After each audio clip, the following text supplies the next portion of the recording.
পঞ্চমবারের মতো বাংলাদেশের মাটিতে এশিয়ান ট্যুরের আসর অংশ নিচ্ছেন ২২ দেশের গলফার। আয়োজক হিসেবে সফলতা থাকলেও গলফের ফলাফলে পিছিয়ে বাংলাদেশ। কেমন হবে এবারের আয়োজন, আর সেখানে বাংলাদেশের গলফারদের লক্ষ্যই বাকি? স্বাগত ডিবিসি নিউজের নিয়মিত আয়োজন খেলা নিয়ে খেলায়। আপনাদের সাথে আছি আমি খালিদ জামিল। আজকে আমার সাথে আমরা কথা বলবো বঙ্গবন্ধু কাপ গলফ এবং বাংলাদেশের লক্ষ্য নিয়ে। আমাদের সাথে স্টুডিওতে আছেন কমান্ডার ৪৬ ইন্ডিপেন্ডেন্ট ইনফ্যান্ট্রি ব্রিগেড এবং অর্গানাইজিং কমিটির সদস্য ব্রিগেডিয়ার জেনারেল ফেরদৌস এবং বাংলাদেশ ওপেন মিডিয়া কমিটির সদস্য মেজর অবসরপ্রাপ্ত মাহমুদ। স্বাগত আপনাদের দুজনকেই। আমরা বাংলাদেশের বঙ্গবন্ধু কাপ গলফ নিয়ে আলোচনা করব এবং শুরুতেই আপনার কাছে একটু জানতে চাই যে সাধারণত আমাদের দর্শকদের গলফ সম্পর্কে অন্যান্য খেলার তুলনায় কিছুটা ধারণা কম। আমরা একটু জানতে চাই যে আসলে এশিয়ান ট্যুর আসলে ব্যাপারটা কি, বা বাংলাদেশে তারা এখন আগ্রহী কেন? আপনার প্রশ্নটা এভাবে আমি দেখি, প্রথমত এই আগ্রহটা নতুন নয়, এটা আমাদের পঞ্চমবারের মতো আমরা হোল্ড করছি। বেশ কিছুদিন ধরেই তারা আগ্রহ প্রকাশ করে আসছে। এটি গত বছর হওয়ার কথা ছিল, এবছর হচ্ছে। এবছরের টাইটেল স্পন্সর হচ্ছে ন্যাশনাল ব্যাংক। এর আগে যে 4টি হয়েছে অত্যন্ত সফলতার সাথে আমরা কমপ্লিট করেছি। তো এবারও আশা করি ইনশাল্লাহ আমাদের এই tournament is going to be a huge success. মাননীয় প্রধানমন্ত্রী এবং সেনাবাহিনী প্রধানের নির্দেশনায় আমরা যেভাবে এটাকে অর্গানাইজ করার চেষ্টা করছি, তাতে huge amount of players are coming, 150 plus minus দেশ এবং বিদেশের। এবং এটা আমাদের হোম কোর্স। অর্গানাইজেশনাল পার্সপেক্টিভ থেকে ডেফিনেটলি এটা সাকসেসফুল না হওয়ার কোনো কারণ নেই। আমাদের হিউজ প্রত্যাশা আছে আমাদের প্লেয়ারদের কাছে। গলফে একজন প্লেয়ার একদিনে তৈরি হয় না, এটা একটা ইন্ডিভিজুয়াল স্পোর্ট এবং ধীরে ধীরে ওভার দি ইয়ার্স তাকে তার এক্সপোজার হতে হয় বিভিন্ন ধরনের বড় বড় টুর্নামেন্টে। তার মেন্টাল একটা সাইকোলজিক্যাল বিল্ড আপের একটা দরকার আছে। মিস্টার সিদ্দিকুরকে দেখেছেন আপনি, he did not come up in a day, আস্তে আস্তে হয়েছে। সো আমরা মনে করি যে এই ধরনের বড় বড় টুর্নামেন্ট হলে we have a huge talent base. এই এক্সপোজারটা হলে ডেফিনেটলি আমাদের গলফাররা এখানে ভালো করবে, there is no doubt in it. আচ্ছা, গলফারদের কাছে প্রত্যাশা, আমরা আসলে বেশ কিছু চমক দেখতে পেলাম। আমরা গতকালকের প্রোগ্রামেও একটা চমক দেখতে পেলাম। মেজর মাহমুদ, আপনার কাছে একটু জানতে চাই যে সামনের কি আরো কোনো চমক আমরা দেখতে পাবো কিনা? আচ্ছা, প্রথমত যে আপনার প্রশ্নের জন্য ধন্যবাদ, ডিবিসি টেলিভিশনকে ধন্যবাদ যে গলফের জন্য অ্যাটলিস্ট আপনার সময় দিচ্ছেন।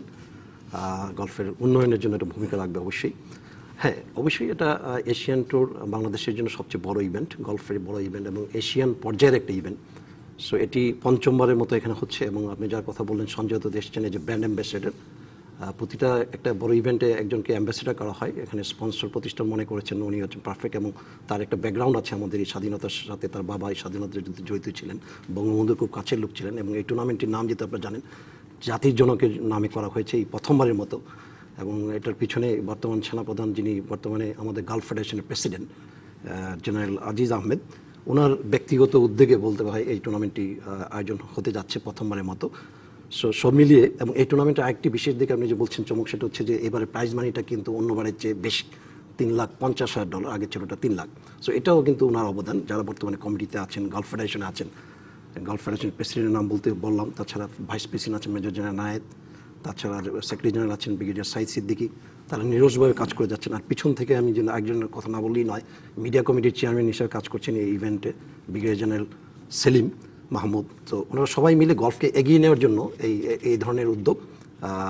আপনি যে চমকের কথা বলছেন, ভবিষ্যতে এর চেয়ে বড় চমক থাকবে অবশ্যই এবং আরও বড় ইভেন্ট আমরা করবো। ইউপিএন ট্যুর আমরা আশা করতেই পারি এর চেয়ে বড় ইভেন্ট করবো ভবিষ্যতে। ধন্যবাদ। জি, আমরা বাংলাদেশের খেলোয়াড়দের কথা বলছিলেন। আসলে বাংলাদেশের খেলোয়াড়দের কাছে এবার স্পেসিফিক্যালি আসলে আমরা কি প্রত্যাশা করতে পারি? আমরা অবশ্যই প্রত্যাশা করি কুর্মিটোলা তাদের home ground, definitely home ground যে অ্যাডভান্টেজ আমরা আশা করব তারা তাদের যে ক্রীড়ার নৈপুণ্য আছে, যে স্কিল আছে, তা ফুল পোটেনশিয়ালটা তারা কাজে লাগাতে পারবে। তাদেরকে আমাদের কাছে তাদের কাছে যেটা প্রত্যাশা mainly that they perform beyond their capability and ability and skill. Because golf একটা ইন্ডিভিজুয়াল গেম, স্কিল লেভেলের উপরে এটার এবং টেম্পারমেন্টের উপরে এটার অনেক কিছু নির্ভরশীল। আমি যেটা বলছিলাম আগে, আসলে একজন মিস্টার জামাল বা সোহেল বা সজীব যারা আছেন, mister Siddiqur already he is expose to many international tournaments various tours. বাকি যারা আছেন they are gradually growing up, mental temperament বেড়ে যাচ্ছে। অতএব হোম গ্রাউন্ডের একটা কথা বলছিলেন আপনি, যে হোম গ্রাউন্ডের একটা অ্যাডভান্টেজ Advantage থাকবে। যে কোনো গেমেই থাকবে। আসলে বাংলাদেশে এর আগেও এশিয়ান ট্যুরের যে 4টা টুর্নামেন্ট হয়ে গেল, সেখানে কি বাংলাদেশের পারফরমেন্স কি প্রত্যাশা ছাড়াতে পেরেছিল বা প্রত্যাশা পূরণ করতে আমি পেরেছিল? এটা এভাবে বলবো যে আমরা চাই এই স্বাধীনতার মাসে এই বঙ্গবন্ধু কাপ গলফ ওপেনে আমরা আমাদের দেশের চ্যাম্পিয়ন চাই। অ্যান্ড এই আমাদের গলফারদের কাছে আমাদের প্রত্যাশা এটা। তারা অনেক দিন ধরেই প্র্যাকটিস করে আসছে। হ্যাঁ, ট্যুরের যখন খেলা হবে তখন কোর্সের কিছু পরিবর্তন আসে, কিছু ডিফিকাল্টি লেভেল বেড়ে যায়, বাট তারপর আমি মনে করি যে কোনো প্লেয়ারের থেকে আমাদের বাংলাদেশি প্লেয়াররা হোম গ্রাউন্ডে খেলার যে অ্যাডভান্টেজ এটা পুরোপুরি তারা they will be able to utilise, এটা করতে পারবে, এটাই আমাদের প্রত্যাশা। জি, হোম গ্রাউন্ডের কথাতেই থাকি, যে হোম গ্রাউন্ডে আমরা দেখি যে হোমের খেলোয়াড়রা কিছুটা ভালো করেন। বাংলাদেশের এর আগে যে হোম গ্রাউন্ডে যে খেলাগুলো হয়েছে আমরা কিন্তু সেই তুলনায় পারফরমেন্স পাইনি, বরঞ্চ বাইরে গিয়ে আমাদের গলফাররা ভালো করেছে অনেক টুর্নামেন্টে। আসলে কি বাংলাদেশের গলফাররা কি হোম গ্রাউন্ডটাকে কাজে লাগাতে পারছে কিনা? ধন্যবাদ। আসলে আমিও আসলে প্রশ্নের উত্তরটা এভাবে দিতে চাই যে ভালো করছে, মানে তাদের তুলনায়, মানে এশিয়ান ট্যুর বলতে গেলে কি এশিয়ান পর্যায়ের শ্রেষ্ঠ খেলোয়াড় এখানে আসছেন। সো তাদের জন্য কিন্তু কোর্স কন্ডিশনটা খুব একটা ব্যাপার না হলো, কারণ তারা সবসময় প্র্যাকটিসের সুযোগ পায়। আর আমাদের খেলোয়াড় যারা, তারা কিন্তু আন্তর্জাতিক পর্যায়ে এতটুকু কি পায় না, এক্সপোজার পায় না। সো যখন বিদেশি প্লেয়ারদের সাথে তারা খেলে নিজের গ্রাউন্ড, উনি যেটা বললেন একটু আগে, যে আমাদের এই কোর্সটাকে কিন্তু ডিফিকাল্টি লেভেল বলতে গ্রিন স্পিড বাড়িয়ে দেওয়া হয়, ফেয়ার কাটিংটাকে একটা পর্যায়ে নিয়ে যাওয়া হয়। এশিয়ান ট্যুরের একটা স্ট্যান্ডার্ড আছে, প্রতিটা ট্যুরে বা ইভেন্টের একটা স্ট্যান্ডার্ড আছে কোর্স সেট আপের বা কোর্স মার্কিংয়ের।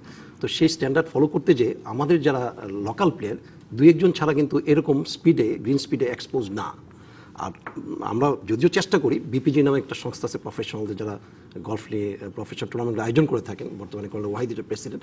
সো ওনারা চেষ্টা করছে, বিপিজির চেষ্টা করে মোটামুটি গ্রিন স্পিড রাখার জন্য। তারপর আমি বলবো এই যে লেভেলটা ডিফিকাল্ট বা চ্যালেঞ্জিং হওয়াতে কিছুটা আমাদের প্লেয়াররা খাপ খাওয়াতে একটু চ্যালেঞ্জের সম্মুখীন হয়। বাট উনি যেটা বলেন, এইবার আশা করছি আমরা সজীব আলী কিংবা সিদ্দিকুর কিংবা জামাল, তাছাড়া আরেকজন আমি বলতেই হয়, একজনের নাম সাভারের, যার নাম হচ্ছে বাদল, কিছুদিন আগে পিজিটিআইতে সে অলমোস্ট চ্যাম্পিয়ন হচ্ছিল, বাট আলটিমেটলি আমাদেরই জামাল চ্যাম্পিয়ন হয়েছে বেঙ্গল ওপেনে লাস্ট উইক। আর এই সপ্তাহে জামাল এবং সিদ্দিকুর আপনারা জানেন খেলছে ইন্ডিয়াতে, এই মুহূর্তে তারা আজকে সেকেন্ড রাউন্ড খেলছে হিরো ইন্ডিয়া ওপেনে। সো তাদের এই ফর্মটা বজায় রাখতে পারলে আমার ধারণা জামাল বাদল আর কেউ হয়তো চমক দেখাতে পারবে। আচ্ছা, দীর্ঘদিন যাবৎ একটা গলফারকে তৈরি করতে হয় একটা বড় সময় নিয়ে। আসলে বাংলাদেশে গলফার তৈরিতে আসলে উদ্যোগগুলো কি বর্তমানে চলছে বা ভবিষ্যতে কি কোনো পরিকল্পনা আছে কিনা? প্রথমত সেনাবাহিনীর নিজস্ব যে গলফ ক্লাব, আর্মি গলফ ক্লাবের তত্ত্বাবধানে এবং কুর্মিটোলার স্পন্সরশিপে আপনার কিছু ডিসঅ্যাডভান্টেজ গলফারদেরকে ছোটবেলা থেকেই গড়ে তোলা হচ্ছে। এদের কাছ থেকে হয়তো অদূর ভবিষ্যতে আমরা we will get very good result. এছাড়া ট্যালেন্ট হান্টিং বা স্পটিং করে এই যে যাদেরই নাম শুনলেন আপনারা, অধিকাংশ প্লেয়ারই বিভিন্ন ক্লাব থেকে উঠে এসছে। নিজ নিজ ক্লাবগুলো কিন্তু তাদেরকে স্পন্সর করছে, তাদেরকে আস্তে আস্তে ন্যাশনাল লেভেল থেকে ইন্টারন্যাশনাল লেভেলে যাওয়ার জন্য সহায়তা দেয়। মেইন প্রবলেম যেটা ফেস করেন ওনারা সেটা হচ্ছে স্পন্সরশিপের। আমি জানি মেজর মোহাম্মদ স্যার আমার সাথে স্বীকার করুন, একজন গলফারের মেন্টাল টেম্পারমেন্ট বিল্ড আপের জন্য সবচেয়ে বেশি দরকার হচ্ছে এক্সপোজার। এখন উনি যত বেশি টুর্নামেন্ট খেলবেন ইন্টারন্যাশনাল লেভেলে, তত ওনার স্কিল লেভেল বাড়তে থাকবে, both physical skills and mental skills. It's a mental game. সেই জন্য আমাদের যেটা দরকার সেটা হচ্ছে আমাদের যারা যে সকল যারা আমাদেরকে স্পন্সর করতে পারবেন, সেরকম যে সকল কোম্পানি আছেন, অর্গানাইজেশন আছেন, উই নিড স্পন্সর্স। আমাদের প্লেয়ারদের স্পন্সর দরকার। একটা টুর্নামেন্টে যাওয়া, সেটার খরচ, সেটা ট্রেনিং, সেটার অ্যাডমিনিস্ট্রেটিভ কস্ট, টুর্নামেন্টে পার্টিসিপেশন কস্ট, এগুলো যদি, because they are coming from very humble backgrounds অধিকাংশ প্লেয়ারই, এবং এই হাম্বল ব্যাকগ্রাউন্ড থেকে আমরাই তাদেরকে স্পন্সরশিপ দিয়ে একটা নির্দিষ্ট লেভেল পর্যন্ত নিয়ে যেতে পারি। But beyond that they need some very big sponsors, title sponsors, large corporations and organisations.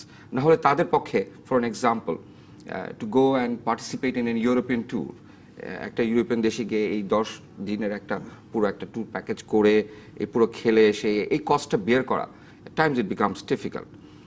That's why আমরা সবসময় অ্যাজ স্পন্সর্স অফ ট্যালেন্ট আমরা যেটা চাই যে আমাদের যারা বড় বড় অর্গানাইজেশন আছেন, দে শুড কাম ফরওয়ার্ড। ক্রিকেটে আমাদের সাফল্য আছে, they have no dearth of sponsors. গলফে এখনও স্পন্সরের অনেক ঘাটতি আছে আমি বলবো। হোপফুলি আমাদের এই ধরনের বঙ্গবন্ধু কাপ ওপেনের মতো টুর্নামেন্টগুলো যত আসবে, লোকজন জানবে গলফ সম্পর্কে, এবং জানলেই তখন সবাই এভরিওয়ান উইল বি ইন্টারেস্টেড। হ্যাঁ ঠিক আছে, আমার দেশের একটা ট্যালেন্ট, আমার ন্যাশনাল ফ্ল্যাগকে বিদেশের মাটিতে উঁচু করে যে উঠাতে পারবে, সেরকম গলফারকে তারা স্পন্সর করতে আগ্রহী বোধ করবেন। এই জন্য এই টুর্নামেন্টগুলো দরকার। আচ্ছা, স্পন্সরশিপের কথাই আসি আপনার কাছে, যে আমরা জানি যে গলফের সাথে কিন্তু অনেক অবস্থাপন্ন পরিবারের মানুষ কিংবা অনেক সম্ভাবনাময় অনেক অর্গানাইজেশন, অনেক ব্যবসায়ী জড়িত, সরাসরি গলফ খেলে থাকেন। সেক্ষেত্রেও কেন আসলে স্পন্সরশিপের সংকটটা বাংলাদেশের গলফে এখনো প্রবল? আচ্ছা, ধন্যবাদ।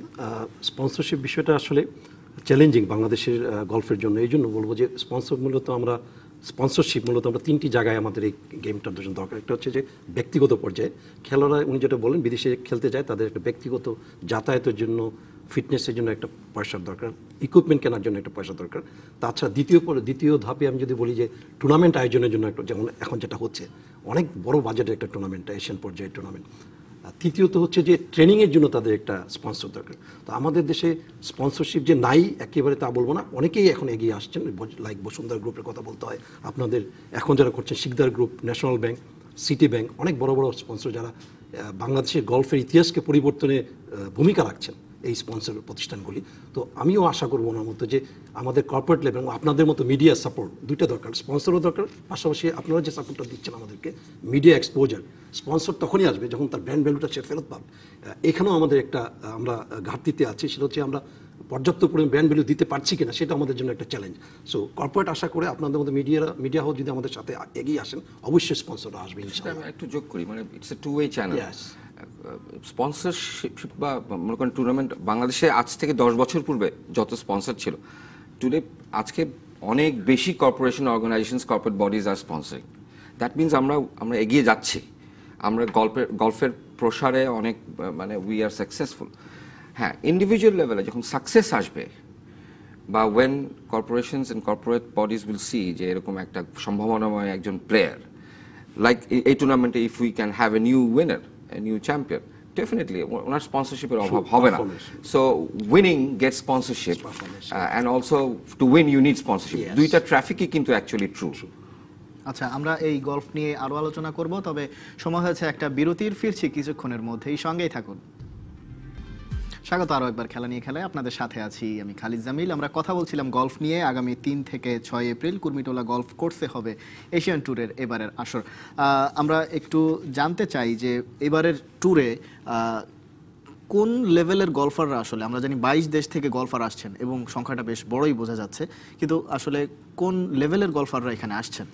আচ্ছা, এটা উত্তর দিতে যে আমি এভাবে বলি যে আপনার এই এশিয়ান ট্যুরটা বেসিক্যালি পৃথিবীতে তৃতীয় বৃহত্তম ট্যুর, প্রফেশনাল ট্যুর।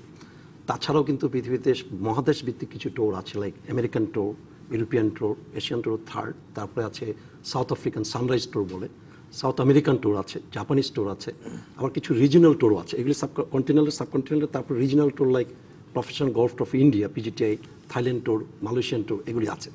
সো সব ট্যুর থেকে প্লেয়াররা বেসিক্যালি এই ট্যুরগুলিতে খেলে, যারা যেভাবে সুযোগ পায় বেজিং অন দ্য র্যাঙ্কিং। আর আমাদের দেশে এই টুর্নামেন্টটা প্রথমত র্যাঙ্কিং অনুযায়ী, এশিয়ান ট্যুরের র্যাঙ্কিং অনুযায়ী খেলোয়াড় আসার কথা। আর দ্বিতীয় আরেকটা ফ্যাক্টর কাজ করে এখানে, প্রাইজ মানি, যেটাকে পার্স বলে। সো এই দুইটার উপর ভিত্তি করে প্লেয়াররা ইন্টারেস্ট প্রকাশ করে, আবার র্যাঙ্কিং অনুযায়ীও বাধ্যতামূলকভাবে কিছু প্লেয়ার অংশগ্রহণ করে। সো আমাদের সিদ্দিকুর রহমানের বর্তমান র্যাঙ্কিং হচ্ছে এশিয়ান ট্যুরে হচ্ছে আপনার 13। তাছাড়া তার আগে আমার জানা মতো 2জন প্লেয়ার অংশ নেবেন। একজন জাজ জাউন ওয়াতন, থাইল্যান্ডের খেলোয়াড়, উনি বর্তমানে এশিয়ান ট্যুরের 2nd র্যাঙ্কিংয়ে। তাছাড়া 9ম র্যাঙ্কিংয়ে আছেন একজন ইন্ডিয়ার চিকাপ্পা, সেও অংশ নেবে। তাছাড়া সিদ্দিক আছেন, সিদ্দিকের পরে আরও আছেন। ওয়ার্ল্ড র্যাঙ্কিংয়ে ধরা যায় 300 প্লাস মাইনাসের আশেপাশে যাদের র্যাঙ্কিং, তারা সাধারণত এই টুর্নামেন্টে অংশ নেবেন আশা করি। এখন পর্যন্ত যে এন্ট্রি লিস্ট আমরা পেয়েছি, সেখানে 150 জন নাম আমি পর্যালোচনা দেখেছি যে তারা এশিয়ান পর্যায়ে 20 জন, টপ 20 জনের মধ্যে 5 জন অংশ নিচ্ছে। আচ্ছা, সিদ্দিকুর রহমানের কথা বলছিলেন। আমরা গলফ বলতেই কিন্তু এখনো পর্যন্ত সাধারণ মানুষের কথাই বলি, কিংবা যারা গলফের সঙ্গে জড়িত তাদের কথাই বলি। সিদ্দিকুর রহমানের এক্সপোজারটাই সবার সামনে আসে, সিদ্দিককেই সবাই চেনেন। আসলে সিদ্দিকুর রহমান তো বেশ কিছুদিন ধরে খেলছেন, তারপরে আর কেউ কি আসলে বাংলাদেশের হয়ে গলফে ভালো পারফরমেন্স দেখাতে পারছেন, কিংবা বা সামনে? Mister Jamal, mister Sajib, Sohel, these are very promising players. I think last week একটা টুর্নামেন্টে mister Jamal he became runner up, champion. So but ওই যে বললাম, the focus of golf is needed. না হলে এই প্লেয়ারদেরকে কে উৎসাহ দিবে, কে এদেরকে স্পন্সর করবে? অনেকেই আছেন এবং আই এম শিওর এই 4-5 জনের পরেও আরও আপকামিং আরও কিছু প্লেয়ার আছেন যারা who are competing to get into the Asian tour, pro হচ্ছেন। সো আমাদের যে ভবিষ্যৎটা next 5 years is going to be very promising ইনশাআল্লাহ। মানে দের ইজ নো ডাউট যে আমাদের যে ট্যালেন্ট আছে এই ট্যালেন্টকে আমরা হার্নেস করেছি, আমরা এদেরকে we are trying to build them up, এবং ইনশাআল্লাহ যে ফ্যাসিলিটি দিয়ে যে সকল মডার্ন ফ্যাসিলিটিস কুমিটোলাতে আজকে আছে with the help of those, তারা নেক্সট 5 to 10 years মধ্যে আপনি দেখবেন বাংলাদেশের গলফে একটা রেভলিউশন। বিকজ এই স্পোর্টটা এমন একটা sport, is an individual sport. এখানে 11 জনের একজন ভুল করলে ক্রিকেটে you might win or lose a game, but এখানে individual is very important, the person and the golf ball. সেই আঙ্গিকে আমি বলবো আমাদের we have a huge prospective in golf, এবং ইনশাআল্লাহ 5 to 10 years আমরা we will establish ourselves on the map in terms of golf. যে কথাটা আপনি বলছিলেন যে গলফে একজন ইন্ডিভিজুয়াল পার্সনের পেছনে একটা বড় অ্যামাউন্টের টাকা খরচ করতে হয়, সেটা যেই খরচ করুক, তার স্পন্সর করুক কিংবা সে নিজে করুক, কিন্তু এই মোটা অঙ্কের টাকাটার কারণে কি আপনার মনে হয় না যে বাংলাদেশের অনেকেই আসলে গলফ খেলায় আগ্রহী হয়েও সেখান থেকে পিছিয়ে পড়ছে, এবং সে কারণে কিন্তু অনেকে মনে করেন যে গলফ ধনীদের খেলা? সত্য, বাট আজকের বাংলাদেশের যত প্রোয়ের যত ভালো প্লেয়ার তারা কেউই এলিট ব্যাকগ্রাউন্ডের নয়, ইভেন সিদ্দিকুর রহমানও এলিট ইভেন এবং বিয়ন্ড দ্যাট।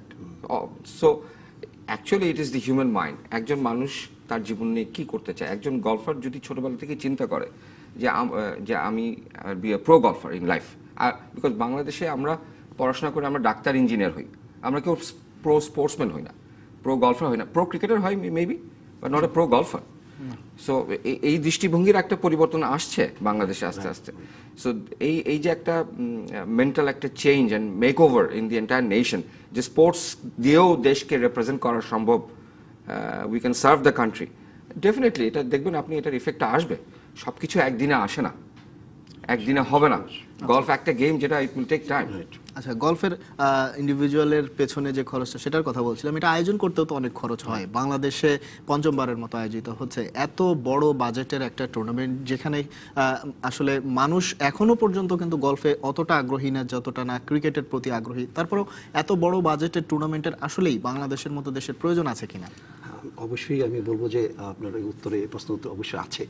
দেখুন, এইরকম একটা ইভেন্ট, গলফ ইভেন্টের ফলে যেটা হচ্ছে, একটা ব্র্যান্ড লাইক ন্যাশনাল ব্যাংক একটা স্পন্সর, তাদের যে ব্র্যান্ড পেনিট্রেশনটা পাচ্ছে whole world wide, Asian tour এটা সম্প্রচার করবে, 10 গলফ সম্প্রচার করবে, এবং গলফ আপনি বলেছেন যে পৃথিবীর, উনিও বললেন যে ম্যাক্সিমাম কিন্তু এখনও এটা ক্লাব পর্যায়ে কিন্তু এলিটরাই খেলেন, তো অন্যান্য জায়গায় অন্যান্য দেশও তাই। সো এই স্পোর্টসটা যেহেতু এলিটদের, তো টপ বিজনেসম্যান টপ যারা আপনার লিডার্স তারা বিভিন্ন দেশের, তারা কিন্তু এই খেলাটাকে দেখেন, এই খেলাটাকে বুঝেন। সো এই মিডিয়ার মাধ্যমে কিন্তু অনেক দেশেই এই খেলাটা পৌঁছবে। সো মিডিয়ার একটা রোল, যেটা আমি আপনাকে আগেও বলছিলাম, যে মিডিয়া আপনারা যে এগিয়ে এসছেন সেভাবে আরও এগিয়ে আসলে স্পন্সরও আসবে, এবং এই যে আমরা যে বাজেটের কথা বলছি, আসলে গলফের জন্য এটা আপনি যদি শোনেন, আমেরিকান ট্যুরের জন্য $20 লাখ, ইউরোপিয়ান ট্যুরের একটা টুর্নামেন্ট, এই যেটা এই সপ্তাহে হচ্ছে, আজকে সেকেন্ড রাউন্ড ইন্ডিয়াতে $15 লাখ। সো আমাদের এটা বলা যায় এশিয়ান পর্যায়ে সবচেয়ে শেষের দিকে এক বা দুই নাম্বার হবে। সো বেসিক্যালি এশিয়ান ট্যুর থেকে উপরে যে ট্যুরগুলি, সেগুলি সবগুলি বাজেট কিন্তু অনেক বড়। তো এটা হবে, এবং কর্পোরেটও কিন্তু রাজি আছে ইনভেস্ট করতে, বাট তাদেরকে রাস্তা দেখানো এবং তাদেরকে ব্র্যান্ড ভ্যালুটা ফেরত দেওয়া, এবং অনেক কর্পোরেট কিন্তু যেভাবে বললাম যে আসবে ইনশাল্লাহ। জি, সামনের দিনগুলোতে গলফারদের যে আয়োজনটা আমরা, এবং সামনে হয়তো আরও এশিয়ান ট্যুরের আরও টুর্নামেন্ট হবে, এগুলোর প্রচারণা একটা গুরুত্বপূর্ণ ফ্যাক্ট আসলে স্পন্সরশিপের ক্ষেত্রেও। এই টুর্নামেন্টগুলোতে আপনারা আসলে প্রচারণা চালানোর ক্ষেত্রে কি ধরনের উদ্যোগ নিয়ে থাকেন সাধারণত? কাজ তো অনেক আগে থেকেই শুরু হয়েছে, ব্র্যান্ডিং, এবং আপনি দেখলেন গতকালকে জাস্ট লোগো আনভেইলিং সেরেমনি হলো, আবার ট্রফি আনভেইলিং সেরেমনি আছে। এগুলো আপনারা মিডিয়া, আপনারা একটা বড় রোল প্লে করেন যেন দেশের মানুষ জানতে পারে যে স্বাধীনতার মাসে বঙ্গবন্ধু কাপ হচ্ছে, এবং আই এম শিওর অনেকেই আসবেন যারা হয়তো নিউজ রিল দেখে বা এই ধরনের নিউজ দেখে তারা খেলা দেখতে আসবেন। খুব ইম্পর্টেন্ট হচ্ছে দর্শককে অ্যাট্রাক্ট করা, স্পেকটেটর আনা গ্রাউন্ডে, আনলেই অনেক আপনার এটার ভ্যালুটা অনেক বেড়ে যায়, প্রচারণাটা বেড়ে যাবে। সো আমি মনে করি দি অর্গানাইজিং কমিটি এবং যারা মিডিয়া কমিটির আছেন, they have done a lot to tell everybody in the country যে হ্যাঁ, আমাদের এরকম বড় ধরনের একটা এশিয়ান ট্যুরের একটা খেলা হচ্ছে, it is very important for us, এটা আমাদের স্বাধীনতার মাসে হচ্ছে। সো এই timing selection, this was also very important, কোন মাসে হবে, কখন হবে, আবার গলফিং ওয়েদারেরও একটা প্রশ্ন আছে। তো সব দিক থেকে বিবেচনা করে আমি মনে করি they are doing quite well and ইনশাআল্লাহ it will be a huge success. জি, সামনে যে ট্যুরের কথা বলা হচ্ছে এবং সামনে যে টুর্নামেন্টগুলো রয়েছে সেই প্রচারণার কথা বলছিলেন, কিন্তু দর্শকদের যে একটা ব্যাপার রয়েছে, আমরা ফুটবলের কথা বলি কিংবা ক্রিকেটের কথা বলি, এখানে দর্শকরা কিন্তু একটা গুরুত্বপূর্ণ ফ্যাক্ট। তাদের জন্য বিশাল গ্যালারির আয়োজন করা হয়, গ্যালারিতে বিভিন্ন সুযোগ সুবিধা রাখা হয়। গলফের ক্ষেত্রেও দর্শকরা একটা ফ্যাক্ট কিনা। আমরা যদি শুটিংয়ের নিয়ে আলোচনা যখন করি, সেখানে অনেকেই বলে থাকেন যে শুটিং দর্শক খুব একটা ইম্পর্টেন্ট না, এটা অন্য টাইপের একটা গেম, দর্শক খুব একটা দেখেনও না, বোঝেনও না, সেটাই দর্শকদের ইনভলভমেন্ট কম, সেক্ষেত্রে দর্শকদের গুরুত্ব দেওয়া হয় না। গলফের ক্ষেত্রে আসলে দর্শকদের জায়গাটা কোন জায়গায়? আপনি অন্যতম একটা গুরুত্বপূর্ণ পয়েন্ট রেজ করেছেন বলতে পারি, সেটা হচ্ছে যে দর্শক আমাদের এখানে কিন্তু allowed, anyone can watch the game. যে কেউ কুর্মিটোলা গলফ ক্লাবে যে এই টুর্নামেন্টটি দেখতে পান, এশিয়ান টুরের বৃহৎ টুর্নামেন্টটি, মানে এটা দেখতে পান 3 তারিখ থেকে, যেটা আপনি বললেন, সবার জন্য মুক্ত।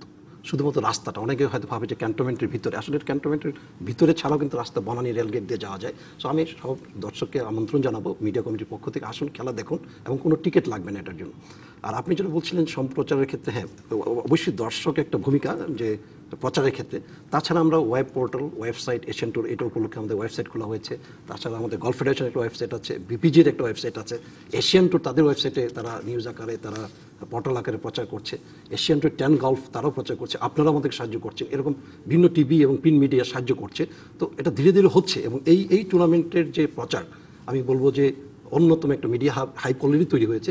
গত 5টির মধ্যে সবচেয়ে বৃহৎ এই টুর্নামেন্ট, এবং সবচেয়ে বেশি প্রচার আপনারা দেখতে পারবেন, এবং অলরেডি শুরু হয়েছে গত কালকে এবং তার গত সপ্তাহ থেকে। আপনারা আশা করি আপনারা বুঝবেন।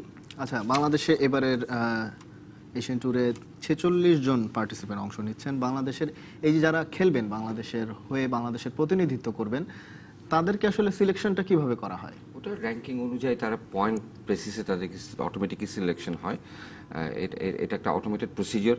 যে যত বেশি খেলবেন তত পয়েন্ট হবে, যে যত বেশি ভালো করবেন বিভিন্ন অন্যান্য পিজিটিআই সহ অন্যান্য ডেভেলপমেন্ট ট্যুরে, এখান থেকে সিলেকশনটা অটোমেটেড। এটার মানে কোনো র্যাঙ্কিংয়ে যারা গেছেন ওইভাবেই সিলেকশনটা। আচ্ছা, এখন যদি একেবারেই একজন সাধারণ মানুষ যে গলফে আগ্রহী, সে যদি গলফ খেলতে চায়, এটা অনেকে হয়তো জানেন না, একটু জানতে চাই যে কেউ যদি গলফ খেলতে চায় তাহলে আসলে কি করা লাগবে বা সে কি করতে পারে? Thank you very much. এটাও কিন্তু আপনার আমরা আগেও আলোচনা করেছি, সেটা হচ্ছে যে কেউ কোনো ক্লাবের, গলফ ক্লাবের মেম্বার না হয়েও গলফ খেলতে পারেন। একটা নির্দিষ্ট পরিমাণ অঙ্ক, লাইক 100 থেকে 150 টাকা ড্রাইভিং প্র্যাকটিস রেঞ্জে পয়সা দিয়ে, অথবা ভিতরে খেলার জন্য 100 থেকে 200, অথবা একটু বেশি হতে পারে, এটা সবার জন্য মুক্ত। তারপরের স্টেপটা হচ্ছে আপনি চাইলে মেম্বার হতে পারেন। মেম্বার না হয়ে কিন্তু আপনি গলফ খেলতে পারেন। অনেকেই আছেন বাংলাদেশে, অনেকেই আছেন যারা গলফ খেলছেন, বাট বিষয়টা হচ্ছে অনেকে জানেন না। লাইক কুর্মিটোলা গলফ ক্লাব আছে, আর্মি গলফ ঢাকায় আছে 2টা গলফ ক্লাব, তারপর সাভারে আছে, কুমিল্লায় আছে, যে কোনো জায়গায় আপনি চাইলে খেলতে পারেন। তাছাড়া আপনারা জেনে খুশি হবেন, বর্তমান সেনাপ্রধান যিনি গলফ ফেডারেশন প্রেসিডেন্ট, উনি প্রেসিডেন্ট হওয়ার পরেই আরও অনেকগুলি নতুন কোর্সের জন্য কাজ করছেন। লাইক উনি গত সপ্তাহে আগের সপ্তাহে ইনফ্যাক্ট 28শে ফেব্রুয়ারিতে উনি উদ্বোধন করেছেন গত মাসে রামু ক্যান্টনমেন্টে, বা রামু কক্সবাজার গলফ ক্লাব, যেটা একটা অন্যতম, ইট will B one of the best golf course in Bangladesh. তাছাড়া পূর্বাঞ্চলে আরও 2টি গলফ কোর্স হয়ে আসছে। তাছাড়া আপনার হবিগঞ্জে, সিলেটও আরেকটা হয়ে আসছে। সো গলফ কোর্স সংখ্যাও কিন্তু বাড়ছে। সো আপনি যেটা বলছেন যে সাধারণ জন্য উন্মুক্ততা, ক্যান্টনমেন্টের আশেপাশে গলফ কোর্স হওয়া সত্ত্বেও কিন্তু সবার জন্য এগুলি কিন্তু উন্মুক্ত। আচ্ছা, এই বিষয়ে আমরা আরও আলোচনা করব, তবে তার আগে যেতে হবে আরেকটা বিরতিতে। ফিরছি কিছুক্ষণের মধ্যেই, সঙ্গেই থাকুন। স্বাগত আরও একবার খেলা নিয়ে খেলায়। আমরা কথা বলছিলাম গলফ নিয়ে। অ্যামেচার গলফার এবং প্রফেশনাল গলফারদের নিয়ে আমরা আলোচনা করছিলাম। 3 তারিখ থেকে শুরু হচ্ছে এশিয়ান ট্যুর। আসলে একটা বিষয় জানতে চাই যে অ্যামেচার যারা, তারা প্রফেশনাল হন কিভাবে, বা এই বিচার প্রক্রিয়াটা আসলে কেমন? অ্যামেচাররা ফার্স্ট অফ অল ওনারা নির্দিষ্ট একটা সময় খেলার পরে যখন তারা ফিল করেন যে I can play as a pro, তাদেরকে এনরোল করে তাদেরকে বিভিন্ন টুর্নামেন্টে অংশগ্রহণ করে পয়েন্ট জোগাড় করতে হয়, এবং ওই পয়েন্টটাই তাকে কোয়ালিফাই করে বিভিন্ন টুর্নামেন্টে অংশ নেওয়ার জন্য। এই ডিসিশনটা একজন প্লেয়ারের ব্যক্তিগত, যে আমি প্রো হতে চাই বা হতে চাই না। যখন সে মনে করে যে I am ready for taking up the game, তখন সে প্রোতে এনলিস্ট করে সে ধীরে ধীরে বিভিন্ন টুর্নামেন্টে অংশগ্রহণ করে পয়েন্ট অ্যাকুমুলেট করে সে তার গলফিং ক্যারিয়ারটাকে গড়ে তোলে। আচ্ছা, এইবার মানে খেলেই আসলে নিজেকে প্রমাণ করতে হবে। আচ্ছা, আমরা জানি যে 22টা দেশ থেকে এবার আমরা গলফার পাচ্ছি।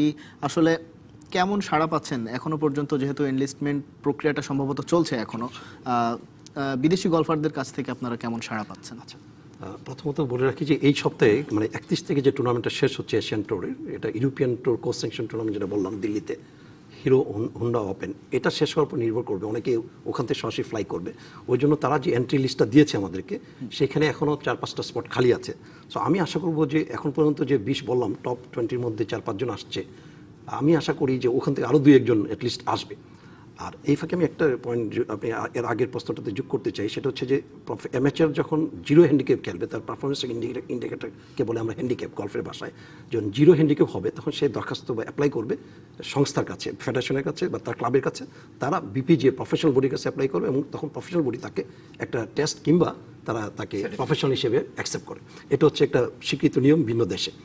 আর যেটা আপনি বলছিলেন যে ভিন্ন দেশ থেকে অবশ্যই এবার টুর্নামেন্ট বঙ্গবন্ধু বাংলাদেশ ওপেন, এই টুর্নামেন্টের প্রাইজ মানি বলেন, তারপরে সংগঠকদের কার্যক্ষমতা দেখে এশিয়ান ট্যুর খুবই খুশি এবং তারা চেষ্টা করছে সবচেয়ে বেস্ট প্লেয়ারদেরকে পাঠানোর জন্য।